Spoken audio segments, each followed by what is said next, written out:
Welcome everybody, welcome to Policy Exchange and this roundtable on the politics of optimism. Thank you all for coming to an event which has a sort of nomic title. The purpose of this session is really as a kind of a roundtable discussion to help us, to help Anthony frame a piece of work that he's about to start on, which looks at a really series of issues, a combination of some of the issues picked up in the recent launch of Action for Happiness, which many of you will have seen, together with slightly wider discussions about the role of trust in society and about character formation and its importance in public policy. I will let Anthony explain for himself his current thinking about these issues as a way of starting this all off. I don't think he needs very little introduction, and he's a very distinguished biographer, as you know, an expert on subjects as diverse as Gordon Brown and also happiness. So, you know, broad range of interest, and also an extremely successful and innovative headmaster in his day job. So without any real further ado, I will ask Anthony to kick off the discussion, and then we'll have a conversation around the table. Well, thanks Neil for that, and thank you to Policy Exchange for hosting this, and thank you all of you for coming, and it's so kind of you, because what I'm going to do is, without shame, milk your ideas and use them in this booklet called The Politics of Optimism, which Policy Exchange are publishing in September. And I love that Neil said there that I haven't yet begun it, which is true, because I rather thought I was supposed to have finished it by now. And so that's very comforting. And here are my ideas so far for this title. So if I look at government policy currently, not just in Britain, but worldwide, I would say that government is engaged in an outlook which would be wholly unsuccessful and unacceptable in most private sector corporations. Government policy is essentially three things. It's essentially reactive. That government policy reacts to crises as they occur, often whipped up by the media. Hence, all the way from Harold Wilson, Labour Prime Minister in the 1960s onwards, we have an obsession with, a demeaning obsession actually, with what the Fleet Street Press is going to be saying, what the front cover is going to be saying the next day, and then you tune policy to that as a way of maximising your popularity. May be successful in achieving the objective of being re-elected, actually not, usually, but not successful as a way of policy. And if one picks on perhaps the plum example of lousy decision-making on the reactive model, it would be the Dangerous Dogs Act, which was rushed through Parliament in reaction to the Murdoch press and the Mail salivating like mad dogs, one might say, at this horror that happened where, I don't know, Pekingese ate a whole nursery of children, I think, something like that. It was bizarre, and then one has a policy.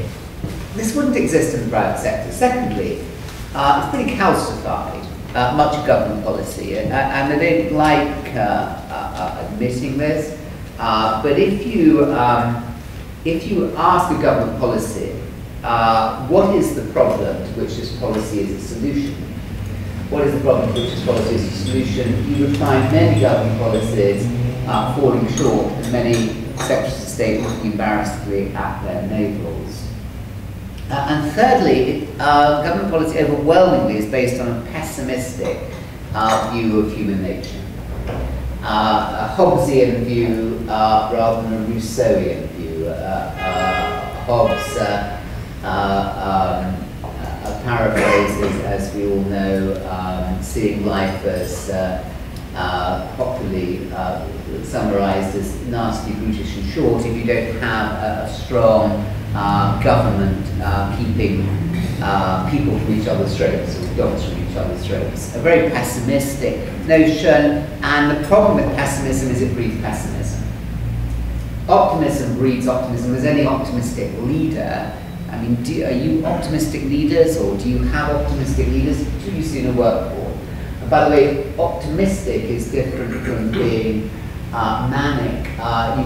We're talking here about grounded optimism. Optimism grounded in reality rather than some fanciful notion, Californian-esque notion of eternal bounty.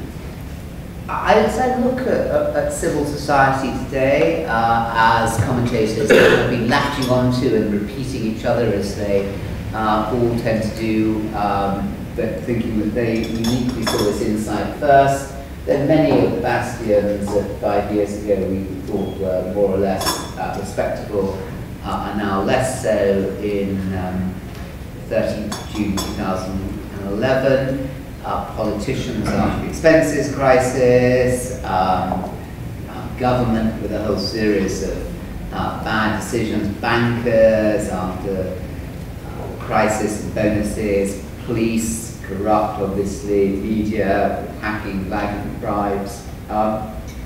We look at the vision and the notion of civil society and government policy at the moment, and I think there's a need for a new way of thinking, a new way of encapsulating this. I was just saying to Neil, there was a wonderful talk by Richard Thaler here on breakfast on Monday morning, really wonderful, a co-author of Nudge.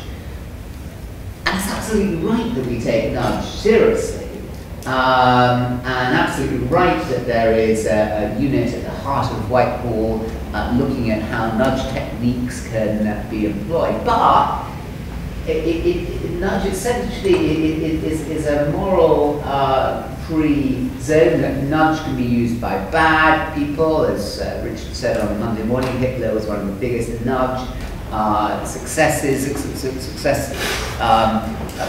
use of nudge, and it's only looking at the mechanics. It's tinkering.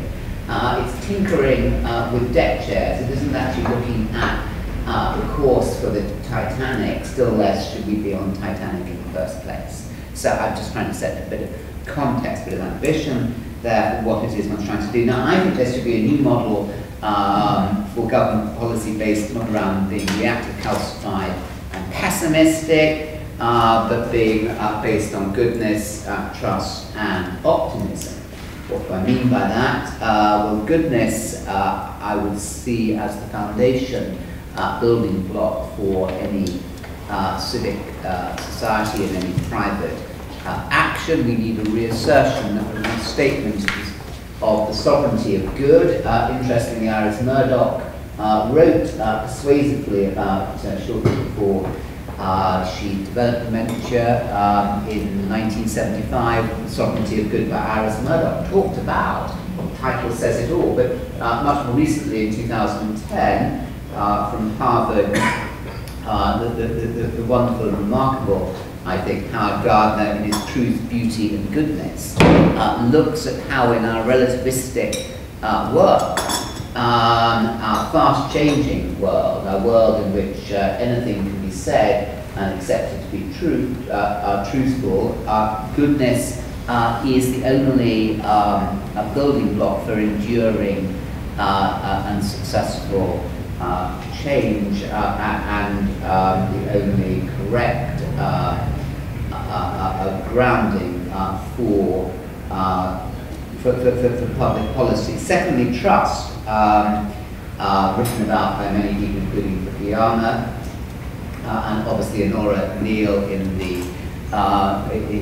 her lectures on the BBC 7 years ago.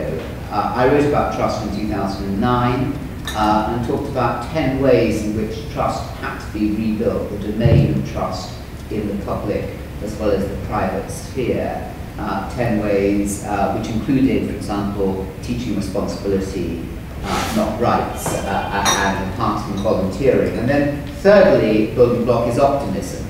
If we look at successful recent leaders, Blair, or we think of Blair, was an optimist. Brown failed Prime Minister partly because he was a pessimist.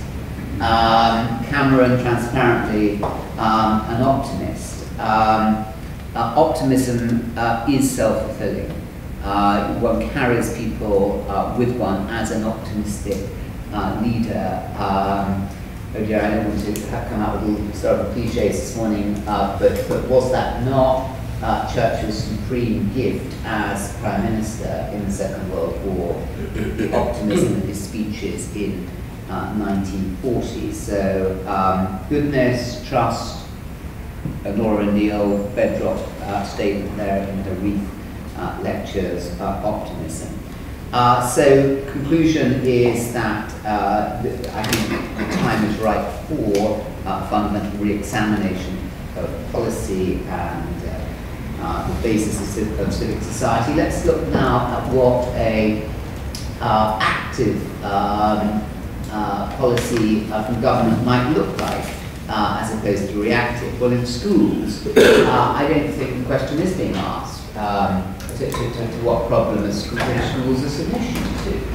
I see schools, not just in Britain but worldwide, becoming factories, suffering immensely from the burden of targets. I had a real moment of revelation 2 weeks ago when a couple of teachers from a state school in Nottingham came to my school called Wellington College, and we were talking about what schools are trying to achieve, and they said this.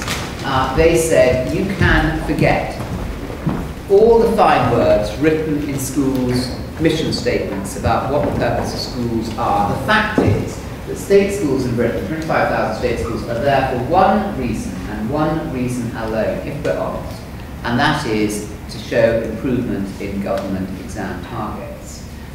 Schools are being reduced to factories. The extraordinarily complex job of bringing up children cannot be reduced to exam passes. And exam passes are also denuding academic subjects. Someone was saying to me last night, actually, it was our daughter who was graduating from Leeds University, was saying, I was asking her about her teachers at Leeds and school.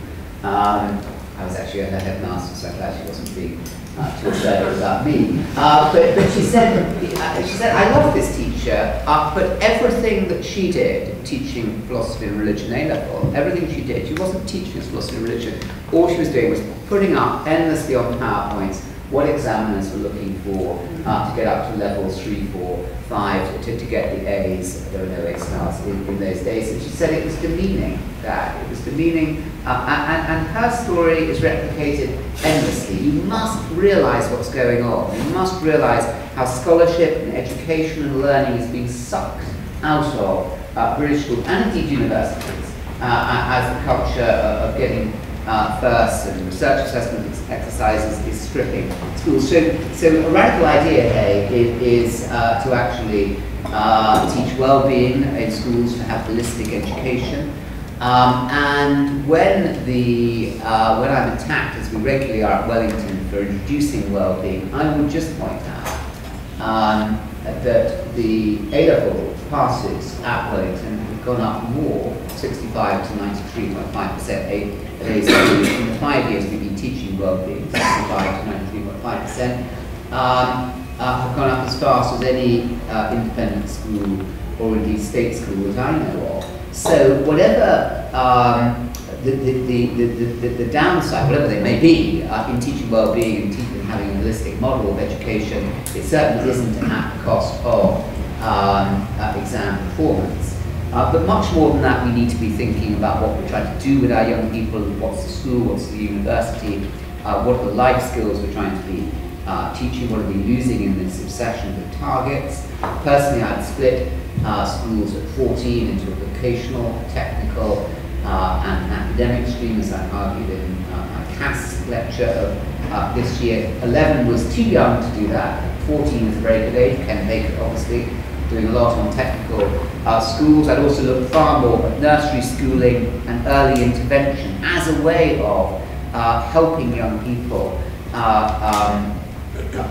develop and acquire the kinds of skills they need for life. Then secondly, universities. Well, I think universities are obviously having a very difficult time at the moment, and I feel bad being critical about them, but I would say that I think that they're focusing, they're not thinking about what it is they're trying to do. It's obviously in the interest of academics to teach people a narrow degree and narrow subject specialism. I'm not so convinced it's the interest of many young people, many of the young people who go through those courses who will not be, go on to become academics and will not benefit fully. For me, I think the liberal arts education, the American model, would be far more suitable for many children who are not of a highly academic bent and interest. I think lack of pastoral care in many universities is deplorable. The lack of interest in the work of Marty Seligman and well-being resigns many young people to dropping out early, to having totally avoidable traumas. If there is a model for what I'm saying here about active policy, it is the analogy of the waterfall. What happens typically in the British government at the moment is that we let people fall off the edge of the waterfall. They get smashed up at the bottom, whether through family breakup, psychological breakup, breakdowns of all different kinds, and everyone rushes in, social services, different carers. What we should be doing is working to avoid people ever falling off the edge of the waterfall. Let's go to law and order. Let's look at all the billions that are spent on clearing up crimes that have occurred when far more could be spent actually deterring crimes occurring in the first place. How do you do that? Well, you do that in many ways. One of the ways is by community policing, and again, taking the optimistic model of human nature, you use restorative justice far more as a way of actually helping bring people, help heal people who have committed crimes, help them to understand. Do people deep down want to be criminals? The core question which you can answer. Another question you can answer is, to what problem are prisons the solution? When you look at their reoffending rates, and which of these, is it reactive, calcified, or is it pessimistic? The current criminal justice policy, I think, is 3. Health, oh my goodness, where do we start with health? Where do we start with dentistry? Failing to teach young people how to look after their teeth, how to look after their bodies, how to look after their emotions, how to look after their minds. Who should be doing this? What families should be doing it? Communities should be doing it much more. Schools can and should be doing it. There's a willful ignoring of the considerable body of evidence around that says that we can have these interventions. Who are good exponents? Well, Aradazi, Labour's health minister, junior health minister, was who is himself a specialist, a doctor, is an extraordinarily articulate advocate of exactly the kind of preventative medicine I'm talking about. Families, clearly we could be doing far more to support communities. I would support national service, I support volunteering, foreign policy. Well, it's not even time to get into that, but I mean, what about this, for example, of reactive, wait for the crisis to occur, oh my God, whether the Falklands or whether Libya, and then react, or Iraq, and have a completely counterproductive, unintended consequences set of policies occurring, where actually with more intelligence, with more thinking through the environment, well, that there is just not time about it. So what I would say, coming now to looking at, so why doesn't the right and the centre-right in Britain celebrate and welcome this agenda with open arms? Surely it should be doing so, because why is it so scornful? Why are right-wing commentators so scornful of the work of Steve Hilton? and not just in the Murdoch press, not just in the Mail group, also in the Telegraph. It's very hard to find many supporters of the focus on well-being, the focus on optimism, and indeed the focus on big society.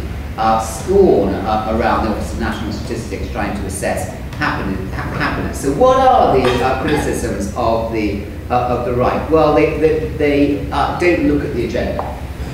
Richard Thaler on Monday was saying that critics of Nudge don't look beyond page 3 or page 5, I can't remember. Page 3. I would say critics of this don't look beyond page 1. And let's face it, we're all much more comfortable, aren't we, having our preconceived criticisms. They make us feel good, warm, cosy, it's popular with the people who we consort with and drink with, rather than actually looking at this whole agenda. The irresponsibility, the lack of intellectual interest from the right in this agenda, politicians, I'm afraid, often as well as commentators, is astonishing. And therefore the left has tended to make it its own agenda much more. We have Mark Williamson here, the Director of Action for Happiness, there in that rather attractive blue and white shirt, happy shirt, and it therefore tends to be the centre and centre left that embrace this agenda more because of this unthinking scorn. So, well, first of all, they say it's anti-free enterprise. That it corrupts and distracts government and companies. It's a kind of soft left Marxism. It's welfareist. It's a Straunger's manifesto. Wrong.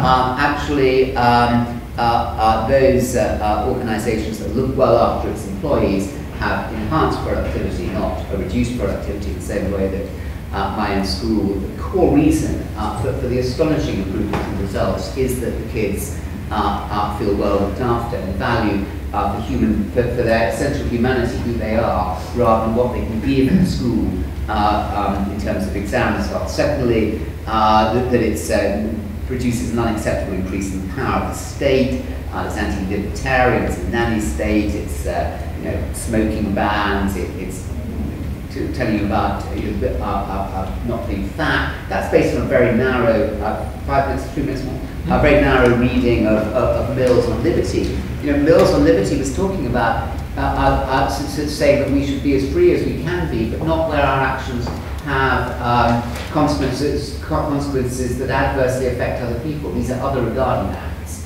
and smoking is an other regarding act. So it's not looking after your health. And by the way, being unhappy is another regarding act also, because we'll be sooner. If you came here by taxi, would you sooner have a happy taxi driver or a grumpy taxi driver? Would you sooner be around happy or unhappy people, your parents? We have a responsibility. We have a responsibility above all for ourselves. And then there's kind of undeliverable. Philip Booth, a really remarkable man. I admire a lot of the Institute of Economic Affairs, where else. I was writing last month from the Catholic Herald and saying, the idea that government exists to maximise the sum total of happiness of its citizens, he seems to be forgetting the American Constitution here, involves the conceit that government is able to pull levers to perfect society, treating individuals, as Adam Smith put it, as pieces on a chessboard.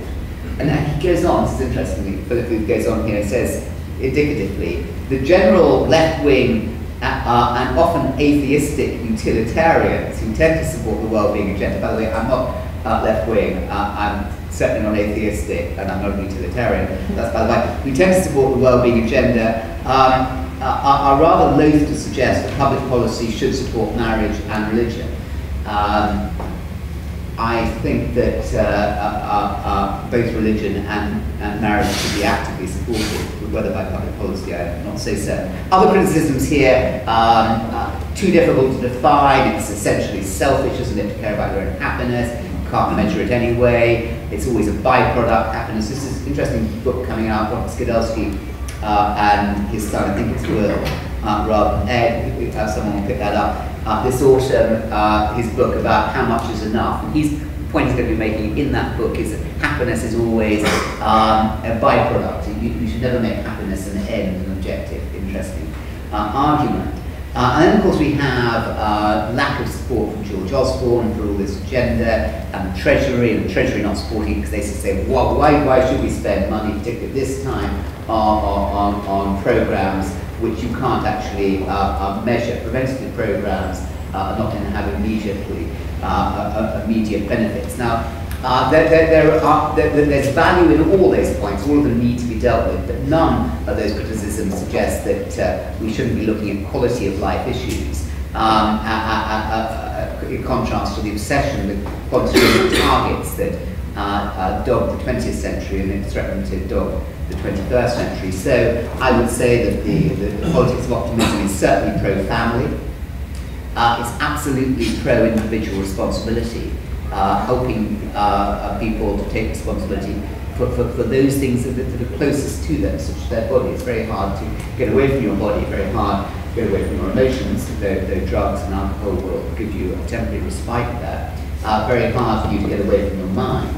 And what this whole agenda is making us responsible for looking after these. If it's properly carried out, it will lead to a reduction in government spending on health, a whole variety on crime, a whole variety of policies. It's pro-conservation. It's conserving the best in our society, the best in our environment, the best in our institutions. It's about a big boost to the voluntary sector. And let me just finish, Neil, if I can, in 1 minute, to take you through the 10 points, because I know you're all aching to know the 10 points of happiness, to be reminded about them. And or flourishing, as Martin Seldon, who was talking in town on a Newsnight to packed audiences in Parliament last week, prefers to call it flourishing. The problem with that is, I think happiness is great. Happiness is enshrined in the thinking of philosophers, the greatest philosophers throughout history, so I'll stick with happiness. But this agenda is about bringing people from -5 to 0. The -5 life is a life that is in torment. And we all know people whose lives are in torment, and we may well have been in that state at some point in our lives. You will know people who's certainly in -4 and -3 people. And bringing them up to 0, and we can help them to come up to 0. It's still better to stop them ever falling off the waterfall than looking after them when they hit the bottom. But we can do things. We can do much more than we thought we could do 10 years ago. But it's also about helping people rise from 0 to +5. I mean, a life that's simply okay. How's your life? Well, it's no problem. It's no sweat. It's not a life that is actually fundamentally the life that you're here on earth to live. A flourishing life is a life that is vital, that is connected. And the 10 ways of doing this are belonging. It's about learning the habits of appreciation. It's discovering deep meaning in one's life. It's very importantly of all, perhaps most importantly of all, it's developing resilience to help one through life's adversities. It's about sanctifying family and friends and giving them due time. It's about physical fitness and health. It's about working and building on one's own strengths, in one's own character. It's about having time for stillness. It's about learning each day and being in touch with one's own creativity. And finally of all, it's about serving others. And that's really a core point. If you want to feel good, do good.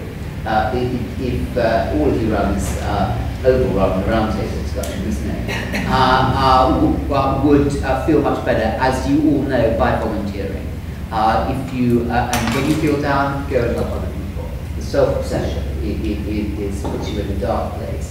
So I think, to conclude, government policy right at this time of crisis, and who knows who in September is going to be the latest state to be covered in proverbial, who knows where it's going to move on to.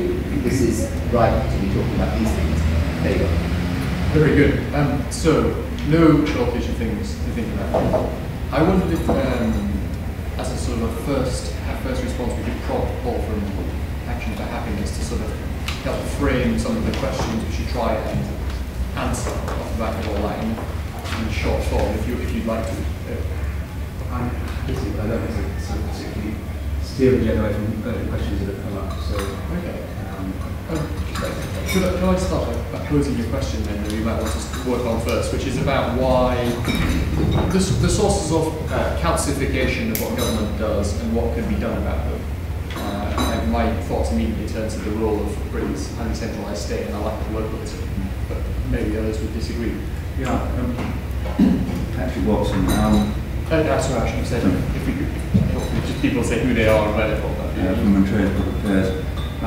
You seem to be talking about much more central government interventions. I mean, you also talked about couldn't work out why the right wing didn't really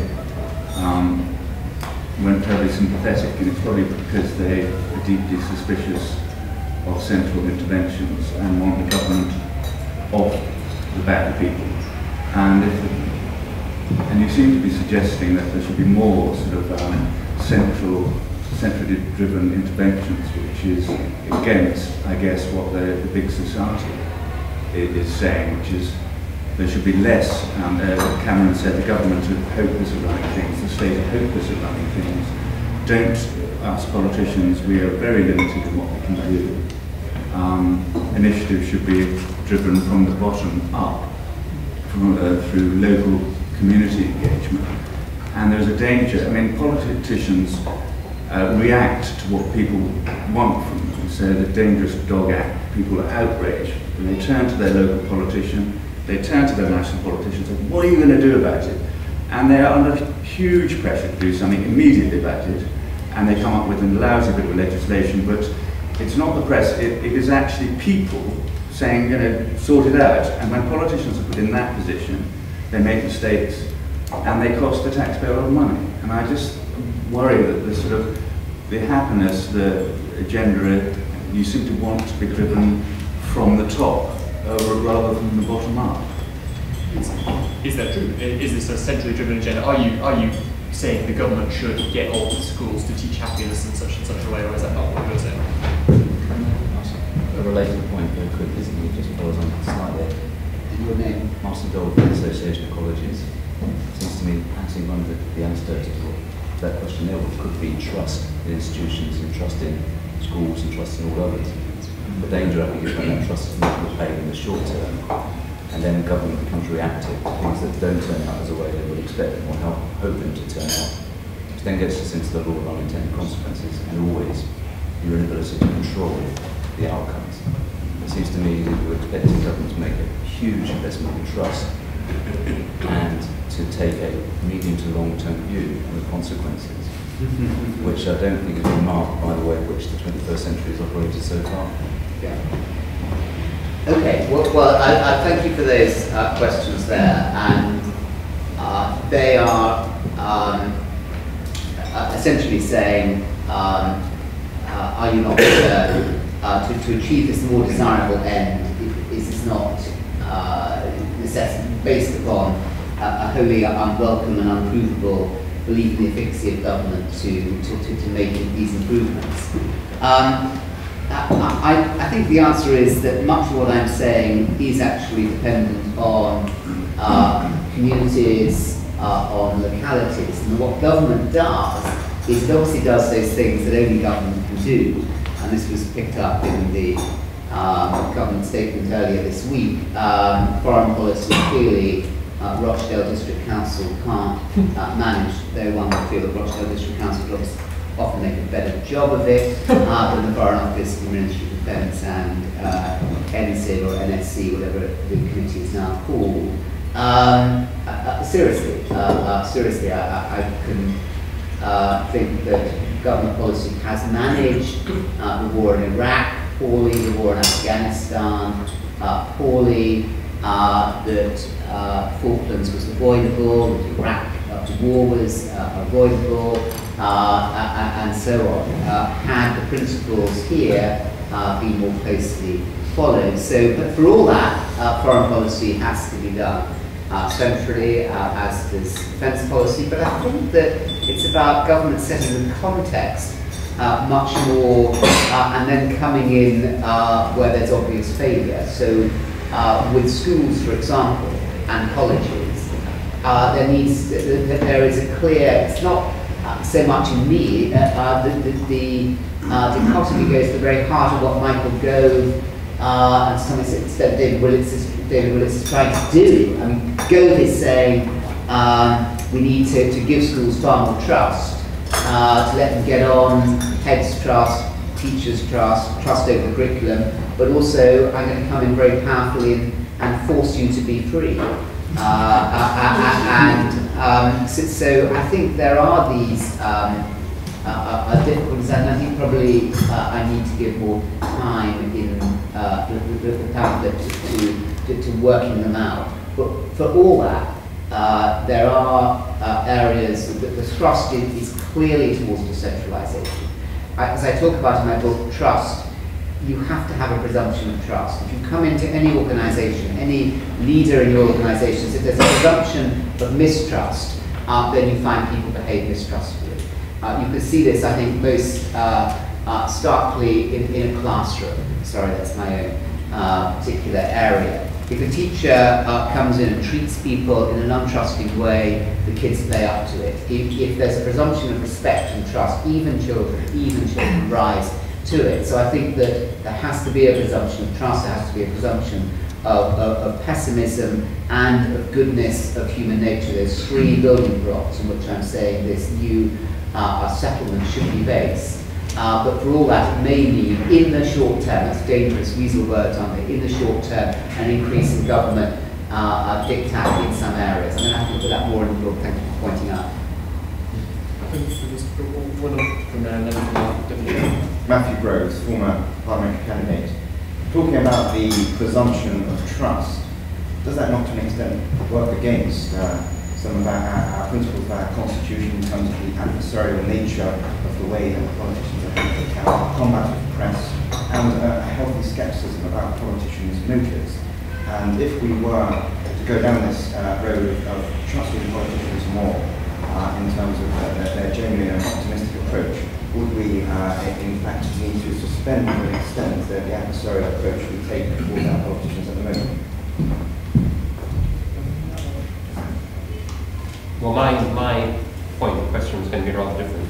Rich Stern, I'm on the board of Policy Exchange. Very different things make different people happy. It must be a problem for the government if it's going to adopt happiness as an objective. I mean, one person might be made happy by a tax cut, another person by a better hospital. Marriage, you mentioned, I mean, for a long time the state did buttress marriage very substantially, and a lot of people were very unhappy about that and agitated for weaker support for marriage from the state. At the moment, the government tries to pursue a concept of public good, which obviously it has to be the arbiter of to a large extent. But happiness seems a very personal thing for a state to pursue.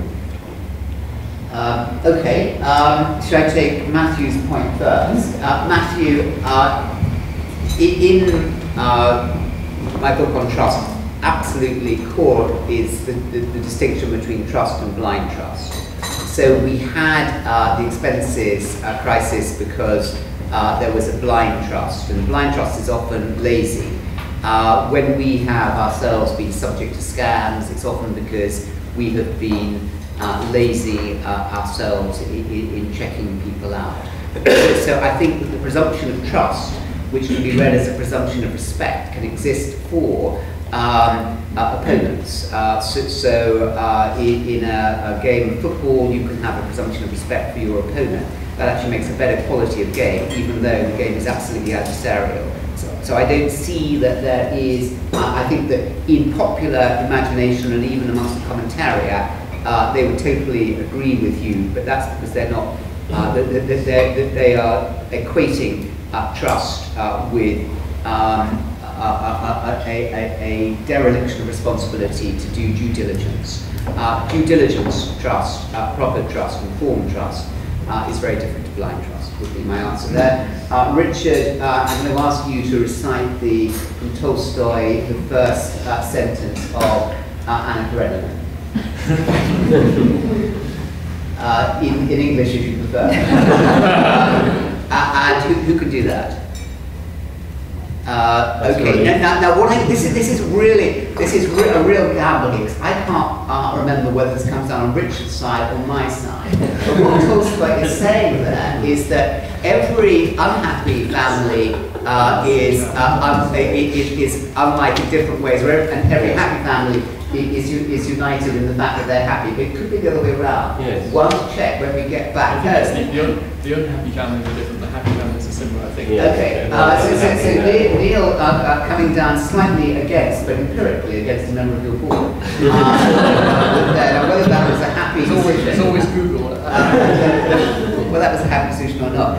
But in a sense, that is, if indeed Neil's remembrance is correct, it is making the point that of course we can overly define. What I see, Richard, is from the right, they don't like this agenda and they find reasons for disagreeing with it.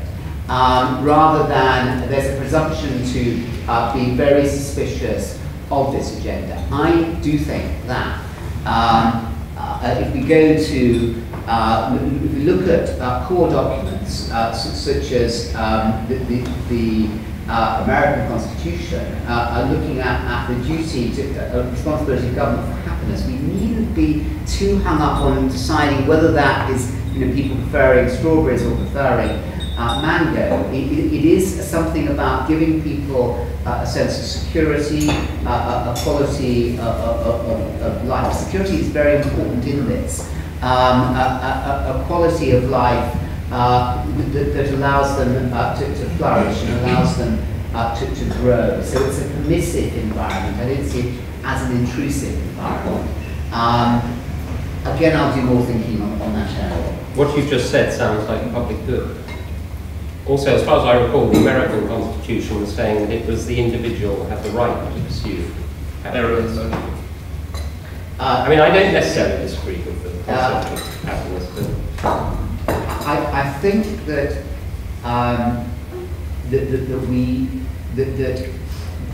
in this 21st century, when one of the greatest factors that we and still more our children are going to have to come to terms with is scarcity, which we thought the 20th century portion there was going to have to confront also, but within nations and between nations. Clearly, some factors have occurred, such as raw materials are running out, that no more are being created. We're going to have to look more at, I would say, quality of life issues, rather than assuming that we're all going to be made happy by acquiring fame, which is predominantly, as a teacher, the message is young people receive fame, money, and material ends. We have to look at quality of life issues. What are those quality of life issues?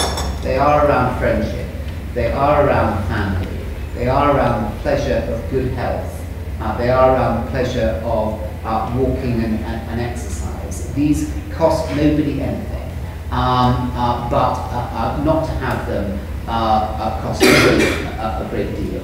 And so I would merely say, without talking too much about Mark and I will be coming on this, that quality of life issues may be still hazily defined by me here, I think should and need to play a greater role in the 21st century. There's a lady just behind you afterwards.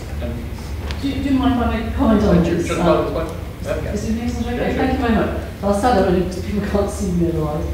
Sheila Gunn, mainly from City University, although my first trade is as a journalist, as Anthony probably knows. Year on year, since I've been teaching at City, these postgraduate journalism students, the standards of English and punctuation obviously has gone down, and we're supposed to not actually really mark them on that. At the same time, I teach in American universities, including students here such as Sarah, where they're obviously taught the basics. But the point I want to make is what is increasingly obvious is these poor kids at City actually work harder than I ever worked. But are they happier? No, they're a lot less happy, I'd say, than the usual students. So having that confidence of actually being able to do basic things well brings happiness and pleasure, I believe. There is a slight resonance, I feel, in what Anthony is saying, dare I say, in the policy that actually John Major, my old boss, brought in, which all went rather wrong, which is back to basics, is what you're advocating to some extent, have some resonance with that back to basics policy about actually devolving power, but teaching things basically well, devolving law and order issues, local management issues. Yeah, thanks Sheila, and nice to be last to talk to Sheila on a plane with John Major in an unsuccessful election campaign. The rest is history. It was, you know, if you ask 100 people in the Westminster Village about back to basics, 99 would say rubbish. If you then ask them why, there'd then be a pause. You know, everybody back to basics gets a huge laugh. You know, it's partly because everyone thought that John Major was a complete fool. Was he really? Was he really such an incompetent person? The policy was scorned by the press that had its own agenda for scorning it. I think there was much in that policy, and indeed much in what John Major said, that could be looked at with advantage by the coalition. Because precisely, Sheila, I don't know if you were here in the room when I was talking about the work from Howard Gardner at Harvard around truth, goodness and beauty as the ground rocks on which any enduring civilization is going to be based. And I surely see the fact that so many of the bastions of our own society are under attack and indeed crumbling at the moment are because they're not founded on those. If the Murdoch Empire had been founded just on truth, let alone goodness, it would not be, it's precisely because it's been founded on lies and deceit and bullying that it is crumbling in the way that it is now. So, yes, I think there was much there, and in what Major was saying, not because Major said it, but because they're true, because they are eternals, which is what Gardner is talking about. And just finally there, young people crave, in the same way that they crave to be admired by their teacher and valued by their teacher, they crave the basic tools that will allow them to be articulate and to have voice in the world. And they're denied that often because of unruly behaviour from other people, and because of a lack of proper focus, maybe too much on testing, which strips subjects of their true meaning, because it's all about just the exam, what you need to do with the exam pass. So yeah, I like that, and I can say more about it. Gentlemen here, should we go here first and then come over here? Yeah, okay, thank you. I'm going to jump back a tiny bit to the previous question about the happiness agenda, because I think it's worth just quickly looking at what is currently going on in terms of the work of the Office of National Statistics on measuring well-being and what that might mean and how that perhaps with this agenda could be taken further. So the question was about, isn't happiness very personal and subjective, and therefore is it really something that policy can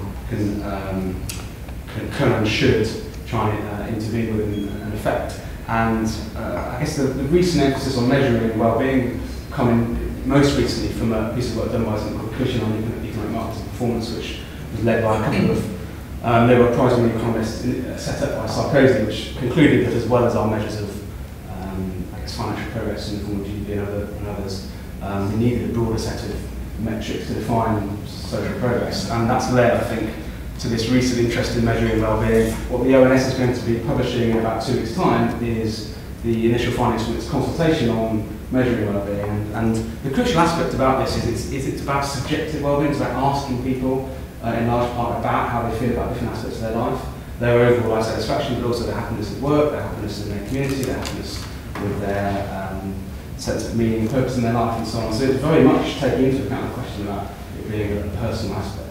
But of course, in the round, when you get that data from the whole population, that's hugely enlightening alongside other economic measures of progress and success. So the key question then is, in light of that data that we're going to be gathering now about how people feel about different really important aspects of their lives, the thing that really matters to them, what can and should policymakers do with that information? And I actually think that's been sorely lacking in the current debate. There's been a lot of interest in measuring this stuff, very little debate about what action we actually take based on that information. And I would say that some of the things that the science of happiness and positive psychology and others, neuroscience and so on, would suggest are going to be important.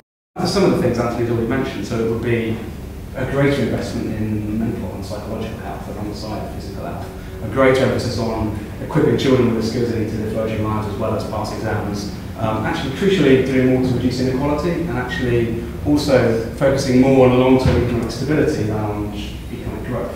Actually, unemployment is one of the greatest drivers of unhappiness, and therefore a shift away from growth at all costs to a more balanced view of economic stability will come out of, I think, what the data might show us from market. So I think we're already taking steps in the right direction to gather this information and takes into account the personal dimension. The trick now is how do policymakers use that in a way that is supporting the good life outcomes, but not in a too prescriptive one that still allows individuals to take this personal responsibility. Quite an interesting point there that we might return to a bit about your set of sort of thoughts about where the measurement will lead you in terms of policy responses. I'm sure we wouldn't have agreement about where it will lead on the table. I'm sure there'll be a row about that. But sorry, we're going to go here and then we'll go there. Yeah, hi. My name is William Wong. I run a brand strategy firm, but I'm actually currently looking into starting a new social enterprise, focusing on preventative mental health and well-being. So that's why I'm here. And I follow you guys on Twitter. Great job. I think maybe perhaps you'd be talking about new ways of thinking. I was just thinking, you go and talk to children and you ask them, how are you doing? Are you happy? They wouldn't say, what do you mean by happiness? Can you define that? Or, oh, on a scale of 1 to 10, I'm about 6.83 today. Obviously, we scope for an upswing. The last government has been obsessed with measuring things, and I know Bhutan has a gross happiness index. I don't know how influential that is worldwide. The LSE has a research project for an iPhone app, happiness. I'm not completely up to date with how well they all measure and quantify things. But I was thinking, recently the Evening Standard has a Gallant reading campaign, which is to highlight the level of illiteracy amongst children. I'm thinking, and the other message at the LSE saying to me, do you know illiteracy is a serious problem amongst many mothers, and there's a huge impact on the children, and you can't read, especially if you're actually native speakers. You're too embarrassed to tell people, you can't actually read English. If you're an immigrant, you say, well, I'm sorry, I can't read English. Can you help me translate that? So it's sort of like things got to connect. I was thinking about, can we do a bit of reverse parenting? Because I think children is just incredibly persuasive. And there was this little Polish girl featured in the Evening Standard about 2 months ago. She's nicknamed Argos School because when the teacher asked, can you bring a book into class tomorrow? And she brought an Argos catalogue. That's the only book we have at home. We don't have any books. Nobody ever reads to me because the mother is a cleaner. She works long hours. She can't read English. It's just all. I'm talking about very basic human level rather than abstract policy and measures. So thinking about, well, you involve the school. Well, we can actually do something rather than being a nanny state and saying the government should impose things on parenting measures. Maybe we can do a bit of kind of reverse parenting. When the minds of the children have not been corrupt by how things ought to be, do this, don't do this, don't stop that, they have the natural curiosity and ask, what if and why not? And I think that's, you talk about intervention and prevention, I think maybe that there is an angle there. And when they go home and ask rather slightly curious questions and maybe naive questions, according to adults, maybe there's hope. Well, look, years of government intervention haven't produced the results we all desire. We are still talking about, I'm glad you haven't used the term paradigm shift. Yeah. It's just an observation rather than a specific question. Paul will have a comment. There was a question there. Matt Oakley, Policy Exchange. Firstly, I've just come from the Treasury where I heard you speak years ago. Really interesting as was today. Oh, about well-being? Yeah, really interesting. Yeah, that was the hardest work audience. So, yeah. So, lead off from that actual one. You asked about where we place ourselves on the scale of -5 to 0. And I think you asked the audience, and I was one of the people that said 0, because I was exceedingly happy, and I still am. I don't take exercise, I drink too much, and I eat too much, which are kind of 3 of the things you said I shouldn't do. But you place yourself at -2, and yet seem to say that you had all the answers to how to make people happy. So my first question is, why, if you know the answers, don't you raise yourself to 0? My second kind of question was that I'm less pessimistic about government policy and how it's formed. And I think the discussion of happiness is really interesting as an economist who likes data. It's always good to have more data and more information, and collecting that in a good way is going to be really good. But I don't really see how this new data is actually going to change any policy. It strikes me that whether you measure GDP or whether you measure happiness, you're going to get broadly the same policy outcomes. It seemed a lot of what you were saying was actually about early intervention and preventative type interventions, which the government and Policy Exchange are already looking at when we're measuring cost-benefit analysis and GDP. I think the real blockage is the way the political system works, and the fact that you were talking earlier that it is about the press and people pushing for immediate policy responses which aren't looking at the long term. Until we break that down, it's going to be really hard to get either the policy responses we want to be based on GDP or on happiness. So the only obvious way I can see to do that is take policy out of government's hand and give it to the IFS. If we don't do that, because frankly that's a bit scary, what on earth do we do, whether we measure GDP or happiness? Okay, thanks, Matt. Shall I just come back on that? William's was only an observation, and I can only, William, give you another observation. I wouldn't say I'm intrigued by what you are talking about, what you think you're doing. The most moving story I came across last year was I was in Liverpool and I was listening to a group of primary school children talking, and they were talking to a group of very serious and pretty humorless heads in a group called HMC, and they were talking about applying the principles of restorative justice in the classroom. And there was a lad who was 10 who was talking about how when there's a punch-up, knives, I know, AK-47s, etc. in the playground, he just comes in and says, "People love each other," basically. I mean, I'm just paraphrasing slightly, but it works. He really, more importantly, perhaps he believed it worked. And he believed he was making, along with his other friends from Year 6 in this Liverpool primary school, a difference in the social quality and therefore the happiness of that school, because he was bringing people together and asking questions like, would it be good to ask questions of those people in Northern Ireland rioting yesterday and no doubt today, actually, what's your problem here? What are you doing? And that's the level of causation that they're getting down to, and they're bringing people together. And this is the point, he talked about how his mum and dad hadn't spoken together, true story, for 3 months, and they lived in separate rooms, and how he just had an aha moment where he thought, maybe I can try this for mum and dad. So he brought mum and dad together in the front room, and mum and dad, he said, we're now talking, and we're now happy and working things out. Now, I mean, that's just your story about children being a father to the parents. And then Matt, hey, well, that's all interesting. Minus 2, I just think we have a responsibility to manage our own levels of happiness. And we are a dead weight. Nothing is sadder for parents or children to see unhappy parents fighting, unhappy, and nothing's happier for parents than having unhappy children, believe me. Or unhappy friends. Unhappiness is a cancer of the emotions. I use that word advice because my wife's got cancer.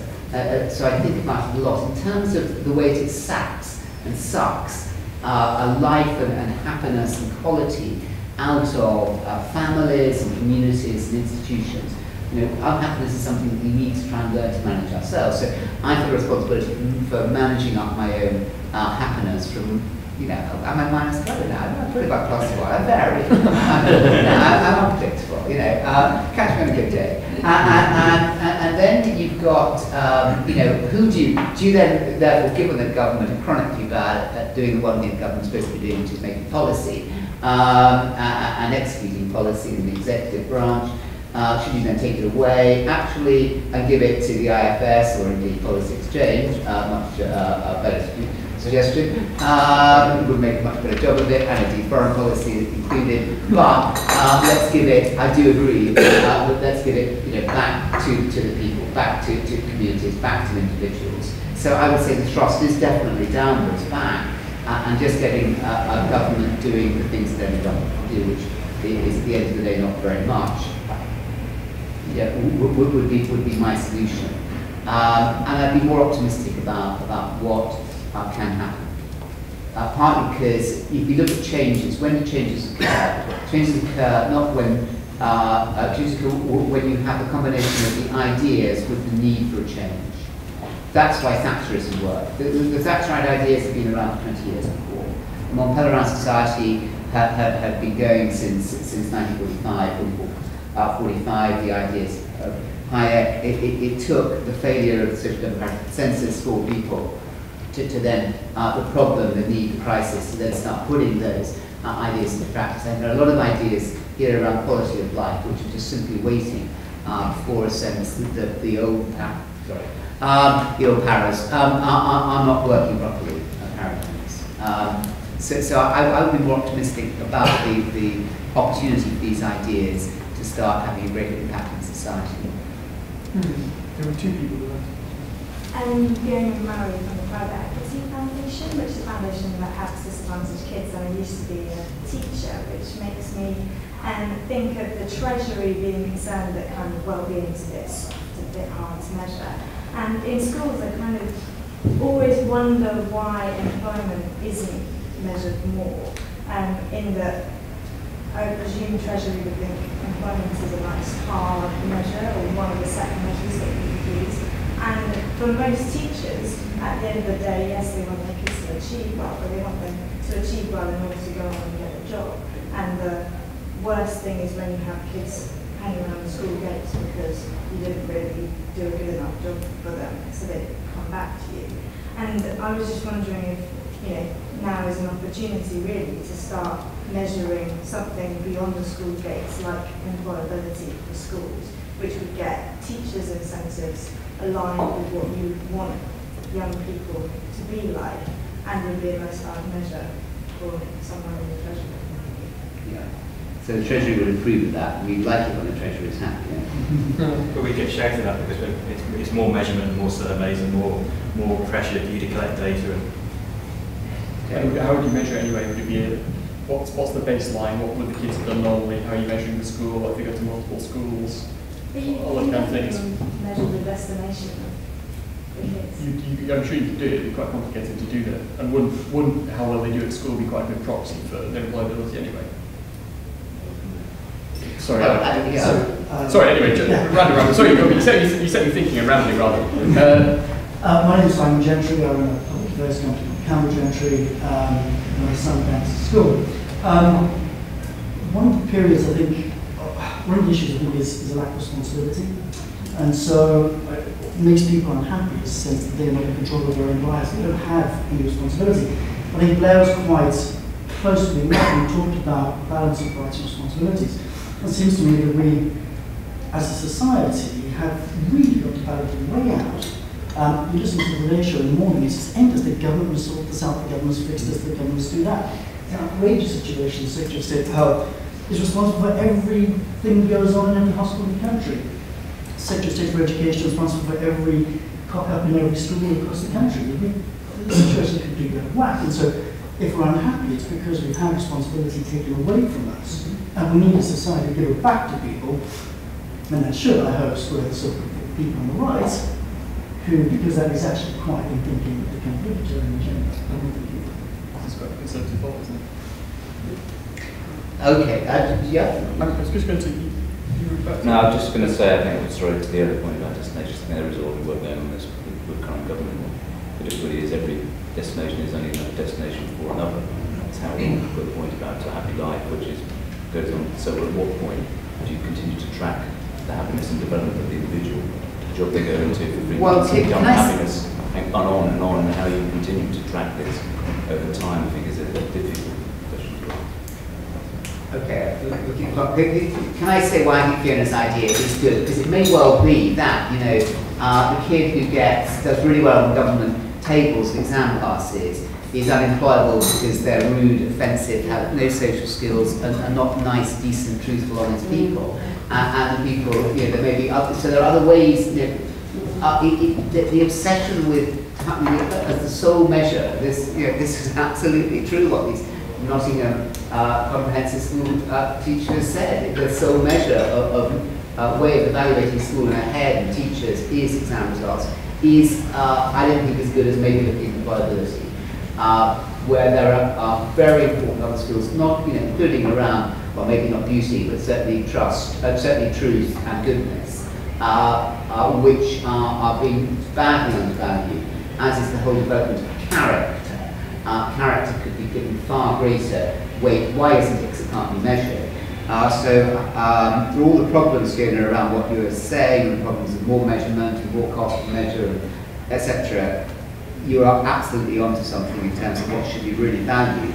But schools, what are schools for if they're not about giving people a sense of who they are, and what they might go on and do in life, and how they might make a positive contribution, which they themselves would find fulfilling and society would find useful. And Simon got that right. This sense of everyone. The standard answer, even of kids in my school, is what are they going to do about it? Not what can I do about it? The growth of responsibility is, to me, fundamental in this whole well-being agenda, because we're looking to take responsibility for our own bodies, our minds, our emotions, and also our actions against other people, rather than, and this is so interesting about Thatcher, who's supposed to have made such a big difference to the power of the state. What seems to me remarkable about Thatcher and the power of the state is how little she changed the consciousness of the body politic, for everybody, about what the state could and should be responsible for, and the growth of individual and family responsibility is something which I think is pro-social and goes with the grain of human nature. What I'm trying to talk about here all the time is going with the grain of human nature, with an organic model rather than a mechanistic model, which is exactly what the 20th century state did to corrupt so much of our society, I would say. Interesting, if you look at the News International results and you look at the bankers, etc., what the public are angry about, what they're unhappy about, is the lack of people taking responsibility. Yeah. But people have to kind of acknowledge they have responsibility in the first place. Yes. Coming towards the end of the discussion, it's only got a sort of burning point there. Gavin Simpson from Dayman School. From Dayman School. I spoke to my students the other day, actually, showed a video about action happiness and discussing quality of life and economic growth. And I was quite interested in my students who they suddenly had this kind of think about their lives and about how IT was kind of, I wouldn't say making them unhappy, but there was about 5 people in the room who their computers had recently kind of broken. And there was this realization that suddenly one of the brothers was suddenly really nice because his computer wasn't working anymore. It created happiness. And there's another one where suddenly they were a family getting together. There was one lad who sees his dad every 2 weeks, and the first thing he does when he gets to the house, he goes upstairs and he plays the computer for an hour, and then realises he should be chatting to his dad. And I think, I wonder what you consider the role of IT within this, because when you talk about community, I sometimes don't think we understand, or as an older generation, how students are treat each other within social networking and community generally, and how they do mix. Even though they kind of realise that there are, they understand the need to mix with humans, they still want to go onto computers and play it, because for them that's what their happiness is, in a very short-term basis. But if that makes sense. I know there's some things. There's, for example, I recently saw a program called Moodscape, where you can track your mood as you answer 20 questions, and then you can share it with your friends, and they can track your moods, and you create a little bar chart. And it's quite interesting, new science or something like that. And it was fascinating, that would then create a support network, and maybe that's a kind of a nudge technique, to create these kind of moodscapes. That maybe post them on Facebook by government or whatever it is, to try and encourage that to happen. But I just thought, without coming on Luddites, I think it's a good question. I would add slightly to it. I mean, Robert Putnam was in here not so long ago talking about what builds or destroys social capital, a lot of what you're talking about. One of his points was about TV, which is better research, and it's similar to video games, but been around for longer, and how TV shreds social capital, basically, like absorbs vast amounts of it. And I don't know how much of that kind of thinking about those wider things that do or don't destroy social capital you want to write about in this piece. Well, I think, Gavin, that's really interesting. You know, we all do this. I mean, this is, I'm afraid to say, a verbatim recollection of a conversation with my son at the weekend. Dad, I'd like to talk to you. Yes, let's sit down and watch 24. And in that, I guess it's something about happiness and pleasure, which that we get pleasure from. We get a more immediate gratification, kids, from their IT, but relationships give them happiness. And I would always draw that distinction between happiness and pleasure. Pleasure is transitory, it's object related, it's to do with gratification. Happiness, you can't. It's to do with relationships and to do with deep and enduring things. And of course there is a real debate. I mean, Putnam's Bowling Alone, in the sense that we've become recently atomised, detached society. There's a huge literature around ICT and whether it is helping us connect with each other, or whether the person we think at the end of the Facebook or the BBM is actually just oneself, whether one's just talking to oneself or others. And joy comes from connection, as Forster said, only connect, and he wasn't thinking of Facebook when he said that.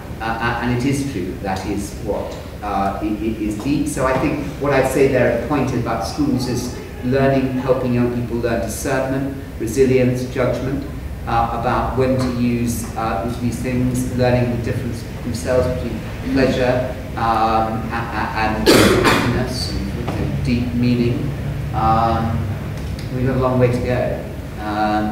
And IT is only beginning to make its full impact on the lives of our young people as games become more and more complex and more clever at kidnapping the lives of young people. But gaming is quite a community based. Can be pro-social. It can be pro-social.